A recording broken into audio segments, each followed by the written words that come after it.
আমি যে আয়াত আপনাদের সামনে তেলাওয়াত করেছি, এই আয়াতের মধ্যে আল্লাহ রাব্বুল আলামিন তিনটা বিষয় উপস্থাপনা করেছেন। এর মধ্যে এক নাম্বার বিষয় হলো জিকির, দুই নাম্বার বিষয়ের নাম হচ্ছে ফিকির, তিন নাম্বার বিষয়ের নাম হচ্ছে শুকর। এই তিনটা সাবজেক্ট আল্লাহ তাআলা আলোচনা করেছেন। কি বলেছিলাম? আল্লাহ কয়টা বিষয় আলোচনা করেছেন? তিনটা। এক নাম্বার হলো জিকির, দুই নাম্বার আলোচনা করেছেন ফিকির, চিন্তা, তিন নাম্বার আলোচনা করেছেন শুকর, আল্লাহর শুকরিয়া আদায় করা। এই তিনটা বিষয় এই আয়াতের মধ্যে আল্লাহ তাআলা উপস্থাপনা করেছেন গোটা জাতির জন্য। এর বিষয়ে আমি আলোচনা করব। এই জিকির, ফিকির, শুকর আল্লাহ তাআলার ইবাদত বন্দেগীর মধ্যে সবচেয়ে গুরুত্বপূর্ণ আমলের নাম হলো জিকির। সুবহানাল্লাহ বলেন। আল্লাহ তাআলার ইবাদত বন্দেগীর মধ্যে সবচেয়ে গুরুত্বপূর্ণ আমলের নাম হলো জিকির। আমলের নাম কি? জিকির। প্রত্যেকটি ইবাদত এক পক্ষের হয়। কথা খেয়াল করবেন, প্রত্যেকটি ইবাদত এক পক্ষের হয়, কিন্তু জিকির এটা দুপাক্ষিক, দুই পক্ষের হয়। প্রত্যেকটি ইবাদত এক পক্ষের হয়। কেমন? নামাজ, নামাজ আপনি নামাজ পড়েন, আল্লাহ তাআলা নামাজ পড়েন না। আপনি রোজা রাখেন, আল্লাহ রোজা রাখেন না। আপনি হজ করেন, আল্লাহ হজ করেন না। আপনি যাকাত দেন, আল্লাহ তাআলা যাকাত দেন না। এই ইবাদত গুলা হলো একপাক্ষিক, এক পক্ষের, কিন্তু জিকির এটা হলো দুপক্ষের, দুপাক্ষিক। বান্দা করে মাওলার জিকির, মাওলা করে বান্দার জিকির। এজন্য আল্লাহ তাআলা বলেন ফাযকুরুনি আযকুরুকুম, বান্দা তুমি যদি আমি আল্লাহর বন্দেগী করো, জিকির করো, আমি আল্লাহও তোমার জিকির করব। বলেন সুবহানাল্লাহ।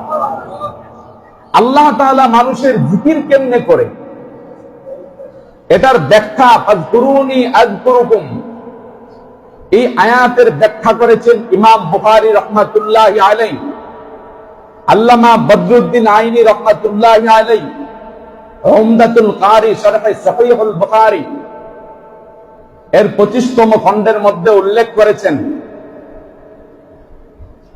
ইন্নাল আবদা ইযা যাকারাল্লাহা বিত্তাআতি ইয়াযকুরুহুল্লাহু আযজা ওয়া জাল্লা বিররাহমা। আল্লাহ তাআলা কোন বান্দা, আল্লাহর কোন বান্দা যখন ইযা যাকারাল্লাহ, আল্লাহকে স্মরণ করে, আল্লাহর জিকির করে, ইয়াযকুরুহুল্লাহু আযজা ওয়া জাল্লা বিররাহমাতি ওয়াল মাগফিরা, আল্লাহ তাআলা ওই বান্দাকে স্মরণ করেন রহমত এবং মাগফিরাতের সাথে। বলেন সুবহানাল্লাহ। এই জন্য জিকির এটা এক পক্ষের নয়, এটা হলো দুপাক্ষিক। বান্দা করবে আল্লাহর জিকির, আল্লাহ করে বান্দার জিকির। জিকির কয় পক্ষের? দুই পক্ষের। কোন কোন বিষয়কে আল্লাহ তাআলা জিকির বলেছেন? আজকের মূল আলোচ্য বিষয় হলো কোন কোন বিষয়কে আল্লাহ তাআলা জিকির বলেছেন। যেমন মৌখিক জিকিরকে আল্লাহ তাআলা জিকির বলেছেন ওয়াজকুর ইসমা রাব্বিক, ওয়াজকুর ইসমা রাব্বিক। নবীকে বললেন আপনি আপনার রবের নামে জিকির করুন। মৌখিক জিকির করা এটা কোরআন দ্বারা সাব্যস্ত। নামাজকেও আল্লাহ তাআলা জিকির বলেছেন, এটাও কোরআন দ্বারা সাব্যস্ত। ইসলামের বিধিবিধানকেও আল্লাহ তাআলা জিকির বলেছেন, এটাও কোরআন দ্বারা সাব্যস্ত। মানুষকে ওয়াজ নসিহত করে সম্বোধন করা, আহ্বান করা, ডাকা, এটাকেও আল্লাহ তাআলা জিকির বলেছেন, এটাও কোরআন দ্বারা সাব্যস্ত। মৌখিক জিকির এটা কোরআন দ্বারা সাব্যস্ত। আল্লাহ বলেছেন ওয়াজকুর ইসমা রাব্বিক, আপনি আপনার রবের নামে জিকির করুন। হাদিস দ্বারাও প্রমাণ। হাদিসের মধ্যে এসেছে আল্লাহ রাসূল সাল্লাল্লাহু আলাইহি ওয়াসাল্লাম বলেছেন যে যতক্ষণ পর্যন্ত আল্লাহ তাআলার বান্দার মধ্য থেকে আল্লাহ আল্লাহ বললেওয়ালা থাকবে ততক্ষণ পর্যন্ত আল্লাহ কিয়ামত দিবে না। বলেন সুবহানাল্লাহ।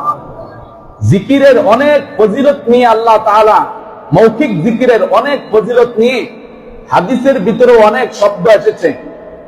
লিকুল্লি শাইইন সিকালাতুন ওয়া সিকালাতুল কুলুবি যিকরুল্লাহ। প্রত্যেকটা বস্তু পরিষ্কার করার জন্য একটা হাতিয়ার আছে, যন্ত্র আছে, কিন্তু মানুষের কলব, অন্তর পরিষ্কার করার জন্য হাতিয়ার, যন্ত্র হলো আল্লাহ পাকের জিকির। সুবহানাল্লাহ বলেন। এগুলো হলো মৌখিক জিকির, কোরআন এবং হাদিস দ্বারা সাব্যস্ত। 2 নাম্বার হলো নামাজকেও আল্লাহ তাআলা জিকির বলেছেন। 21 পারার প্রথম পৃষ্ঠা, প্রথম লাইনে আল্লাহ তাআলা আয়াতের মধ্যে বলেন, উতলু মা উহিয়া ইলাইকা মিনাল কিতাব ওয়া আকিমিস সালাত ইন্নাস সালাতা তানহা আনিল ফাহশাই ওয়াল মুনকার ওয়া লাযিকরুল্লাহি আকবার ওয়াল্লাহু ইয়ালামু মা ইয়াসনাউন। আল্লাহ রাব্বুল আলামিন বলেন, উতলু মা উহিয়া ইলাইকা মিনাল কিতাব, ও পয়গম্বর আরবি, আপনার উপর যে কোরআন, যে কিতাব আমি আল্লাহ নাজিল করেছি সেখান থেকে আপনি তেলাওয়াত করুন। ওয়া আকিমিস সালাত, আপনি নামাজ কায়েম করুন। কেন করবেন? ইন্নাস সালাতা তানহা আনিল ফাহশাই ওয়াল মুনকার, নিশ্চয়ই নামাজ সব ধরনের পাপিষ্ঠ অহেতুক কাজ থেকে বিরত রাখে। ওয়ালা যিকরুল্লাহি আকবার, নামাজ হলো সবচেয়ে বড় জিকির। বলেন সুবহানাল্লাহ। ওয়ালা যিকরুল্লাহি আকবার, আল্লাহ তাআলা বলছেন নামাজ হলো সবচেয়ে বড় জিকির। এটা কোরআন দ্বারা সাব্যস্ত। নামাজের চাইতে বড় জিকির আর কোনো আছে? বলেন, নামাজের চাইতে বড় জিকির আছে? নাই। সূরা তাহায় আল্লাহ তাআলা ডাক দিয়ে বলেন, ফাসতামি' লিমা ইউহা ইন্নানি আনাল্লাহ ফা'বুদনি ওয়া আকিমিস সালাতা লিযিকরি। রব্বুল আলামিন পয়গম্বরে মূসা আলাইহিস সালাতু ওয়াস সালামকে ডাক দিয়া বলেন, ও মূসা, আপনার নিকট আমি আল্লাহ এই মর্মে ওহী প্রেরণ করেছি, ইন্নানি আনাল্লাহ, নিশ্চয়ই আমি আল্লাহ, ফা'বুদনি, আমি আল্লাহ তাআলার ইবাদত বন্দেগী করুন, ওয়া আকিমিস সালাতা লিযিকরি, আর ওয়া আকিমিস সালাতা লিযিকরি, আমার জিকির হিসাবে আপনি নামাজ কায়েম করুন। বলেন আল্লাহু আকবার। এখানে আল্লাহ কি শিক্ষা দিলেন? নামাজকেও জিকির বলছেন। নামাজকেও কি বলছেন? নামাজকেও আল্লাহ তাআলা জিকির বলছেন। জিকির এটা এমন একটা জিনিস, এটা এক পক্ষের হয় না, এটা 2 পক্ষের হয়। কয় পক্ষের হয় বলেন তো? 2 পক্ষের হয়। বান্দা করে মাওলার জিকির, মাওলা করে বান্দার জিকির। এই জিকির এমন একটা পাওয়ারফুল শব্দ, পাওয়ারফুল জিনিস। জিকিরটাকে 7 ভাগে বিভক্ত করা হয়। 7টা পদ্ধতিতে জিকির করার সক্ষমতা একমাত্র আল্লাহ তাআলা মানুষকে দান করেছেন। বলেন সুবহানাল্লাহ। কয়টা পদ্ধতিতে? 7টা পদ্ধতিতে জিকির করার সক্ষমতা, ক্ষমতা আল্লাহ তাআলা মানুষকে দান করেছেন, অন্য কাউকে দান করেননি। কয় প্রকারের, কয় পদ্ধতির? 7 পদ্ধতির জিকির করার সক্ষমতা আল্লাহ তাআলা মানুষকেই দান করেছেন। এই 7 প্রকারের জিকির নামাজের ভিতরেই আল্লাহ ঢুকাই দিয়েছে। বলেন সুবহানাল্লাহ। এই 7 প্রকারের জিকির মানুষের নামাজের ভিতরে আল্লাহ কেমনে ঢুকাইলো? 7টা পদ্ধতিতে জিকির করার সক্ষমতা যে আল্লাহ তাআলা দান করেছেন মানুষকে, এটা কিভাবে আমরা এখান থেকে আমরা আলোচনা শুরু করব। আসেন আমরা শুনি। মুয়াজ্জিন সাহেব যখন হাইয়া আলাস সালাহ, হাইয়া আলাল ফালাহ বলে আযান শুরু করে দেয়, আযান শেষ করার পর তখন মানুষগুলা যখন মুয়াজ্জিনের আযানের শব্দগুলা শুনতে পায়, সিমাআতুল আযানি যিকরুল উযুনাইন, মুয়াজ্জিনের কানের আযানের শব্দগুলা যখন মুসল্লিদের কানের ভিতরে যখন যায়, তখন সিমাআতুল আযান যিকরুল উযুনাইন, তখন কানের জিকির অটোমেটিক শুরু হয়ে যায়। বলেন সুবহানাল্লাহ। 2 নাম্বার হলো মুয়াজ্জিনের আযান শেষ করার পর যখন বান্দা মসজিদের দিকে রওনা দেয়, আল মাশিউ ইলা তরিকিল মসজিদ যিকরুর রিজলাইন, বান্দা যখন মুয়াজ্জিনের আযান শোনার পর মসজিদের দিকে যখন রওনা দেয়, তখন তার 2 পায়ের জিকির অটোমেটিক শুরু হয়ে যায়। বলেন সুবহানাল্লাহ।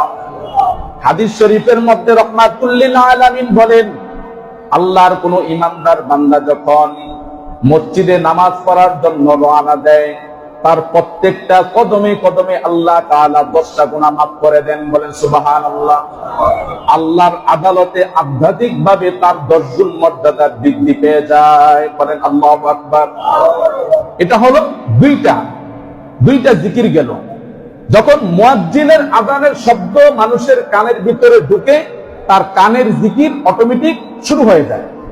যখন আযান শেষ হওয়ার পরে মসজিদের দিকে আসে, তার পায়ের জিকির শুরু হয়ে যায়। এখন আসেন 3 নাম্বার, এই মসজিদের সামনে আসার পরে যখন মসজিদে ঢুকে মসজিদটাকে দেখে, মসজিদের নামাজের স্থানগুলা যখন বান্দা পর্যবেক্ষণ করে, রুয়াতুল আইনাইন যিকরুল আইনাইন, অটোমেটিক তার চোখের জিকির শুরু হয়ে যায়। বলেন সুবহানাল্লাহ। 4 নাম্বার হলো মসজিদে ঢুকার পর ইমাম সাহেব যখন আল্লাহু আকবার বলে হাত বাঁধে, তাকবীরে তাহরিমা যখন বাঁধার পরে যিকরুল ইয়াদাইন যখন হাত বাঁধে, তখন তার হাতের জিকির অটোমেটিক শুরু হয়ে যায়। বলেন সুবহানাল্লাহ। এটা হলো 4টা পদ্ধতি। 5 নাম্বার পদ্ধতি হলো নামাজের রুকুন, আহকাম, আরকান খেয়াল করার পরে তাতাক্কুরুজ যিহন, এই ব্রেন দ্বারা যখন সে চিন্তা ফিকির করতে লাগলো, তার ব্রেনের জিকির, তার মাথার জিকির অটোমেটিক শুরু হয়ে যায়। বলেন সুবহানাল্লাহ। 6 নাম্বার হলো এই অন্তর দিয়া যখন বান্দা নামাজের ধ্যান করে, তাফাক্কুহ বিল কলব, তখন তার অন্তর দিয়া যখন নামাজের চিন্তা করে, নামাজের ধ্যান করে, অটোমেটিক তার কলবের জিকির অটোমেটিক হয়ে যায়। বলেন সুবহানাল্লাহ। 7 নাম্বার হলো নামাজের শুরু থেকে শেষ পর্যন্ত তাসবিহ, তাহলিল, সূরা কেরাত যে আপনি পড়লেন, সূরা কেরাত পড়ার পরে তালাফফুজ বিল লিসান, যিকরুল লিসান, তখন অটোমেটিক আপনার মুখের জিকির চালু হয়ে যায়। বলেন সুবহানাল্লাহ। এই 7 প্রকার 7 পদ্ধতি যে জিকির করার সক্ষমতা, ক্ষমতা একমাত্র আল্লাহ তাআলা মানুষকেই দান করেছেন, অন্য কাউকে দান করে নাই। এই 7 পদ্ধতির জিকির একমাত্র নামাজের মধ্যেই অর্জন হয়। বলেন সুবহানাল্লাহ। 7 প্রকারের জিকির নামাজের ভিতরেই অর্জন হয়। এই 7 পদ্ধতির বাইরে 8ম নাম্বার, 8 নাম্বার কোন পদ্ধতি জিকিরের নাই। সুবহানাল্লাহ বলবেন না? যত 7 প্রকারের জিকির আছে, সব পদ্ধতির জিকির যখন বান্দা নামাজ পড়ে, তার নামাজের ভিতরে যখন রুকু তাসবিহ গুলা পড়ে, যখন নামাজ নিয়ে চিন্তা ফিকির করে, সূরা কেরাত গুলা যখন পড়ে, অটোমেটিক তার সব নিয়মগুলা, সব জিকিরগুলা অটোমেটিক তার অর্জন হয়ে যায়। বলেন সুবহানাল্লাহ। এই হলো নামাজ। নামাজকেও আল্লাহ তাআলা কি বলেছেন বলেন? জিকির বলেছেন। নামাজকে কি বলেছেন? জিকির বলেছেন। ওয়াজ নসিহত করাকেও আল্লাহ তাআলা জিকির বলেছেন। আল্লাহ তাআলা বলেন, ফাযাক্কির ইন নাফাআতিয যিকরা সায়াযাক্কারু মান ইয়াখশা। ওয়াজ নসিহত করাকে আল্লাহ তাআলা জিকির বলেছেন। 4 নাম্বার হলো আল্লাহ তাআলা ইসলামের বিধিবিধান, বিধিনিষেধকেও আল্লাহ তাআলা জিকির বলেছেন। রব্বুল আলামিন বলেন, আল্লাযীনা ইয়াযকুরুনাল্লাহা কিয়ামান ওয়া কুউদান ওয়া আলা জুনুবিহিম ওয়া ইয়াতাফাক্কারুনা ফী খালকিস সামাওয়াতি ওয়াল আরদ রব্বানা মা খালাকতা হাযা বাতিলা সুবহানাকা ফাকিনা আযাবান নার। আল্লাহ রাব্বুল আলামিন বলেন, আল্লাযীনা ইয়াযকুরুনাল্লাহা কিয়ামা, যারা রব্বুল আলামিনের জিকির করবে দাঁড়ানো অবস্থায়, ওয়া কুউদান, শোয়া অবস্থায়, ওয়া আলা জুনুবিহিম ওয়া ইয়াতাফাক্কারুনা ফি খালকিস সামাওয়াতি ওয়াল আরদ। আল্লাহর জিকির নামাজ পড়া অবস্থায় যখন বান্দা আল্লাহ তাআলার সৃষ্টি নিয়ে গবেষণা করবে, রব্বানা মা খালাকতা হাযা বাতিলা, দুনিয়ার মধ্যে যা কিছু আল্লাহ সৃষ্টি করেছেন অনার্থক বেহুদা আল্লাহ সৃষ্টি করে নাই, এই বিষয়গুলা নিয়ে যখন বান্দা সৃষ্টি গবেষণা করবে তখন ওই বান্দার শুকর গুজার অটোমেটিক আদায় হয়ে যাবে। বলেন সুবহানাল্লাহ। এই জন্য যেই আয়াতটা আমি পড়েছি এই আয়াতের মধ্যে আল্লাহ তাআলা তিনটা বিষয় আলোচনা করেছেন। কয়টা বিষয় বলেন তো? তিনটা বিষয়। ফাযকুরুনি আযকুরুকুম ওয়াশকুরুলি ওয়ালা তাকফুরুন। বান্দা যখন আল্লাহর জিকির করবে আল্লাহও বান্দার জিকির করবে। বান্দা যখন আল্লাহর শুকরিয়া আদায় করবে, না শুকরিয়া আদায় করবে, শুকরিয়া আদায় করবে, এরপরে না শুকরিয়া বান্দা আল্লাহর আদায় করবে না, আল্লাহর শুকরিয়া নিয়ামতের শুকরিয়া আদায় করবে, আল্লাহর নিয়ামতের না শুকরিয়া আদায় করবে না, সব সময় আল্লাহ তাআলার নিয়ামতের শুকর আদায় করবে। এই জন্য এই আয়াত থেকে আমরা শিক্ষা পেলাম তিনটা বিষয়। এক নাম্বার বিষয় হলো জিকির, দুই নাম্বার বিষয়ের নাম হলো ফিকির, তিন নাম্বার বিষয়ের নাম হলো শুকর। এই তিনটা সাবজেক্টই আল্লাহ তাআলা এই আয়াতের মধ্যে উল্লেখ করেছেন। এই ফাযকুরুনি আযকুরুকুম এই আয়াতের ব্যাখ্যায় আমি কিতাবের মধ্যে তাফসীরের মধ্যে পেয়েছি যে বান্দা যখন আল্লাহর জিকির করে আল্লাহ তাআলাও বান্দার জিকির করে। এই আয়াতের ব্যাখ্যা করতে গিয়া আমি নূহ আলাইহিস সালামের একটা ঘটনা আমি পাইলাম যে হযরত নূহ নবী উম্মতদেরকে দাওয়াত দিয়েছে কয় বছর বলেন তো? কয় বছর? 950 বছর পর্যন্ত উম্মতকে দাওয়াত দিয়েছে।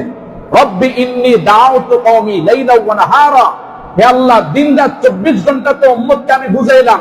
950 বছর দাওয়াত দেওয়ার পরে ওনার কাছে মুসলমান হয়েছে 40 জোড়া। 40 জোড়া তার মানে 80 জন। 40 জোড়া তার মানে কয়জন? 80 জন। নূহ আলাইহিস সালাম যখন উম্মতের প্রতি অতিষ্ঠ হইয়া আল্লাহর কাছে বদদুয়া করলেন, আল্লাহর কাছে বদদুয়া করলেন যে আল্লাহ তুমি কাফেরের যত দল আছে সবগুলাকে তুমি ধ্বংস করে দাও। আল্লাহ তাআলা মহাপ্লাবনের দায়িত্ব আল্লাহ তাআলা নিলেন। মহাপ্লাবন দিয়ে যখন এই উম্মতদেরকে ধ্বংস করার পরিকল্পনা নিলেন, নূহ নবীকে বললেন আপনি একটা নৌকা বানান। নূহ নবী নৌকা বানাইছে, আমি শর্টকাটে বলছি।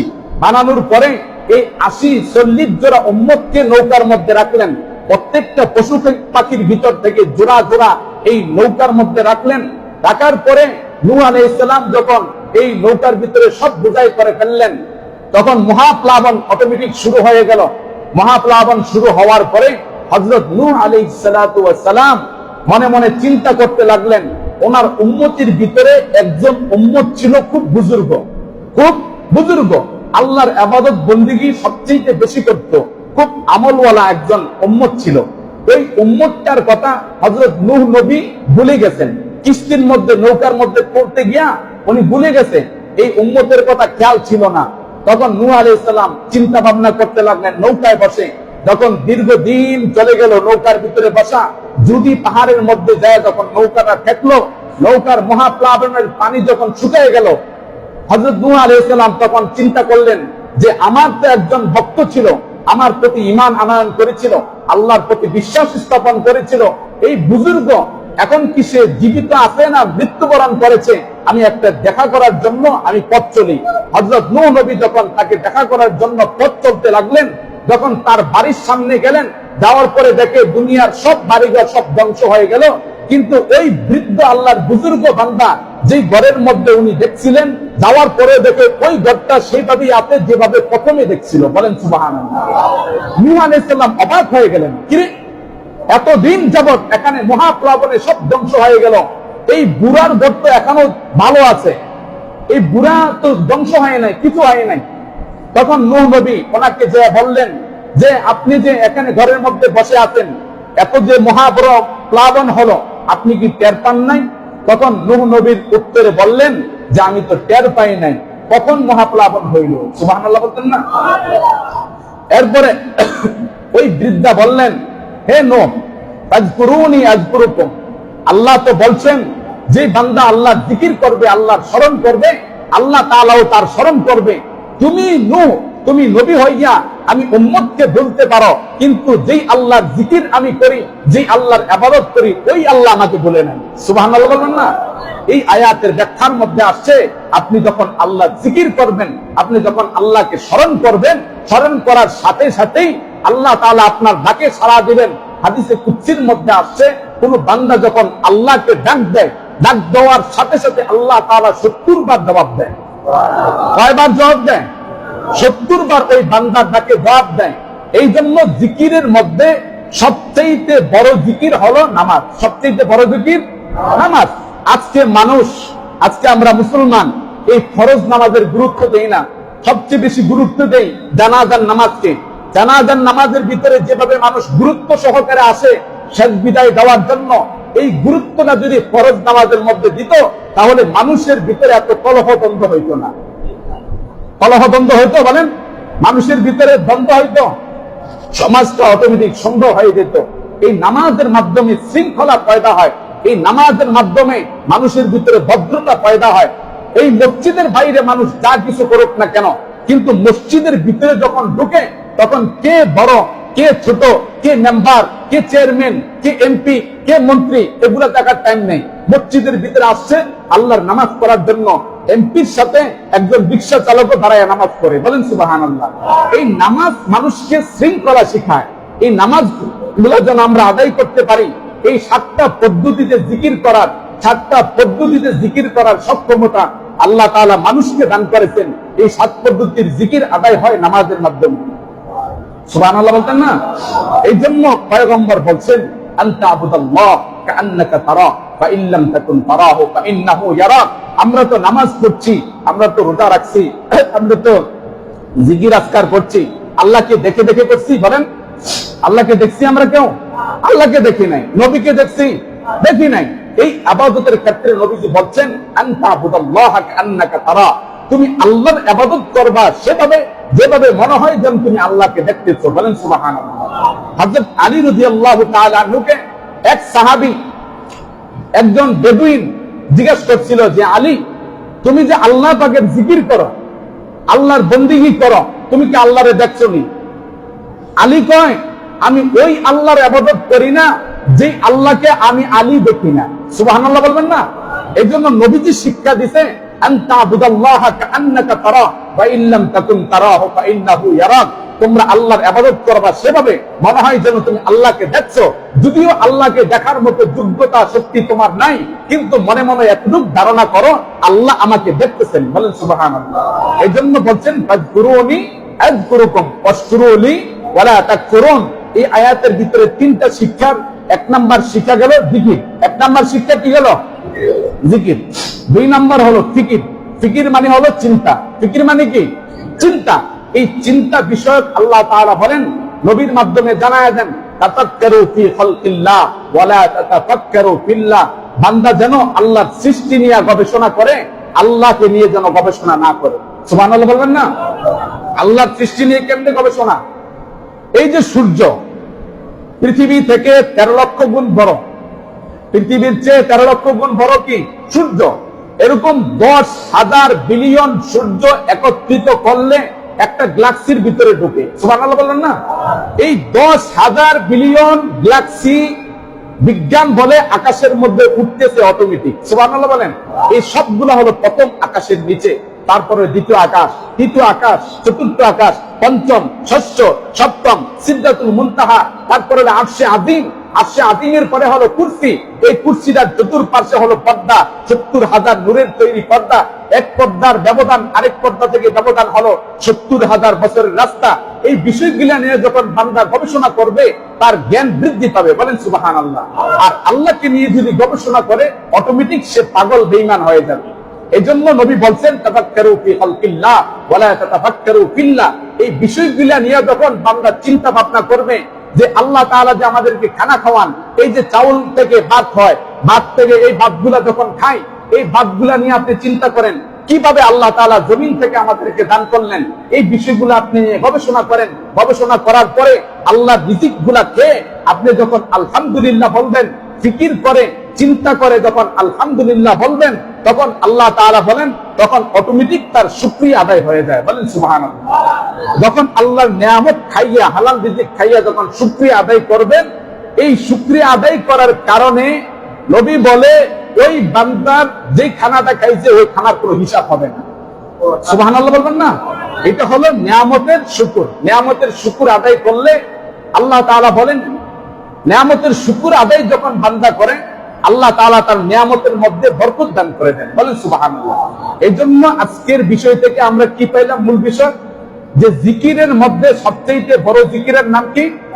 নামাজ। জিকিরের মধ্যে সবচেয়ে বড় জিকিরের নাম কি? নামাজ। 7টা পদ্ধতিতে জিকির করার ক্ষমতা আল্লাহ মানুষকে দিয়েছে। কি কি? আবার রিপিট করে বলছি। একটা হলো চোখের জিকির, আরেকটা হলো পায়ের জিকির, আরেকটা হলো কানের জিকির, আরেকটা হলো মুখের জিকির, আরেকটা হচ্ছে মাথার জিকির, আরেকটা হচ্ছে আপনার অন্তরের জিকির। এই জিকির গুলা 7 পদ্ধতির জিকির করার সক্ষমতা আল্লাহ মানুষকে দান করেছেন। এই 7 পদ্ধতির জিকির আদায় হয় বান্দা যখন নামাজগুলো আদায় করে, নামাজ পড়ে। বান্দা যখন নামাজ পড়ে 7 পদ্ধতির জিকির অটোমেটিক চালু হয়ে যায়। বলেন সুবহানাল্লাহ।